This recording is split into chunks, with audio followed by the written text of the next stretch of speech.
Joining us now for more is Anja Manuel, Executive Director of the Aspen Strategy Group. Anja, welcome back to Bloomberg TV and Radio. When we consider this blockade only 2 days old, are we seeing already that it is an effective tool in trying to wrest back some leverage from Iran? I do think it's the only tool in the toolkit right now to wrest back leverage. It's very difficult to see how this blockade is going to be implemented in practice. Are you going to stop ships on the high seas? Are you going to get closer in? But I do think it is the only tool in the toolkit, so it has to be tried. So with that said, there's a question of what can happen in the next week, Anja, and I'm wondering what you make of reports that there might be an opening here, that there was, in fact, a back and forth at the negotiating table in Islamabad about timelines to ban further enrichment of uranium. We wanted 20 years. Iran wanted something in the single digits. That's been enough to encourage Wall Street to rally on the hopes that there could, in fact, be a compromise. Do you see that happening in the next couple of days? I'm glad you picked up on that, Joe, because I think that is striking. If we're talking not about yes or no, we're talking about how long will the Iranians hold their nuclear program, and that is progress. And I do think both sides want a climb down here and want a way out. So I'm cautiously optimistic. Well, I think the Chinese just slipped into that answer for a reason, Anja, because as we've talked about with the Strait of Hormuz, a lot of that product coming from Iran, at least, is destined for China. How much is Beijing feeling the pinch of this blockade just as much as Tehran? The Chinese are really feeling the pinch. I was just speaking to someone who's just back from Asia, and you see less traffic on the roads. You see people being very careful about how much gasoline they use. So in the short run, this is a real pinch. China gets over 30% of its oil directly through the Straits of Hormuz. In the short run, there's some economic pain there. But I think in the long run, unfortunately, China is a geopolitical winner here. They seem like the rational, thoughtful party. People are moving away from oil and gas and moving towards electrification and electric vehicles. And of course, China dominates those technologies and that manufacturing. And so I think in the long run, this is actually a benefit for China. Well, we saw oil prices actually tick lower today. WTI was in the low 90s on hopes for a deal. But we also heard from the IMF warning of what could be the slowest global growth since COVID because of crude oil near $100. We'll see if it gets back to that level. But I'm wondering your thoughts on whether that, in fact, strengthens Iran's hand in the near term. If we're talking about imminent negotiations with gasoline above $4, this is why Iran closed the strait to begin with, right? Does that strengthen Tehran's hand at the table? It does. I mean, we're talking here about a regime that is deeply on the back foot. It is true that the vast majority of their military might has been dismantled. But you can see that when you corner a regime, it doesn't necessarily fold. So you have a more hardline government now than you had before this war began.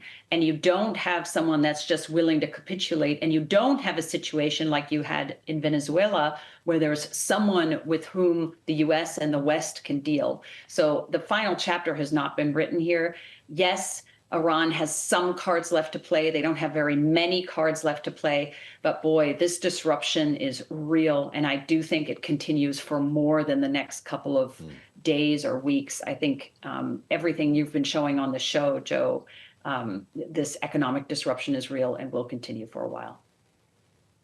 Well, and much of that may depend on how long negotiations between the U.S. and Iran drag out, if they are to continue. As we know, that is part of Iran's playbook, is to lengthen these conversations. And I wonder your thought on the symmetry of who Iran is sending to these conversations when we are sending the vice president of the United States, the second highest ranking official in the U.S. government, as our envoy here. Should he be the one to continue to lead these ongoing conversations? Does he need to return repeatedly to Pakistan? Oh, that's an interesting question. I think who the interlocutor is on our side is less important than who it is on the Iranian side, and are they able to speak for and bind the regime? I mean, with that decapitation strike and with the Israelis continuing to take out senior leaders of the Iranian regime, it's a little bit unclear of who exactly on the Iranian side can deliver. So I think that is much more important than who's negotiating for the U.S. As we discussed last time you were with us, Anja, you were a director at the Overseas Shipholding Group, and you have unique insight into what is and is not happening in the Strait. If we had a peace deal today, how long would it take for the energy market to rationalize itself with regard to shipping? How long would it take for us to get back to the level of traffic that we had a month ago? Yeah, well, I wish I could be more optimistic here. But when you look at the commercial contracts in place, you have hundreds of ships stuck. So that needs to clear. Mm-hmm.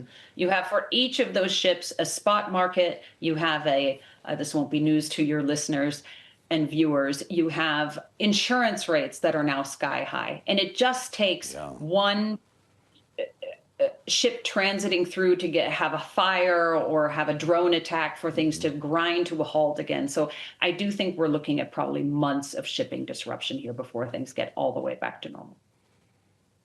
Well, that's incredible to consider, and you do have to wonder if that also means months of a U.S. Navy presence in and around the Strait, whether it's blockade or escorting of ships, what that all entail and how much it will cost. Anja, we are still expecting a supplemental funding request to be sent to Congress on top of a $1.5 trillion defense budget that the president has requested for this fiscal year, this coming fiscal year.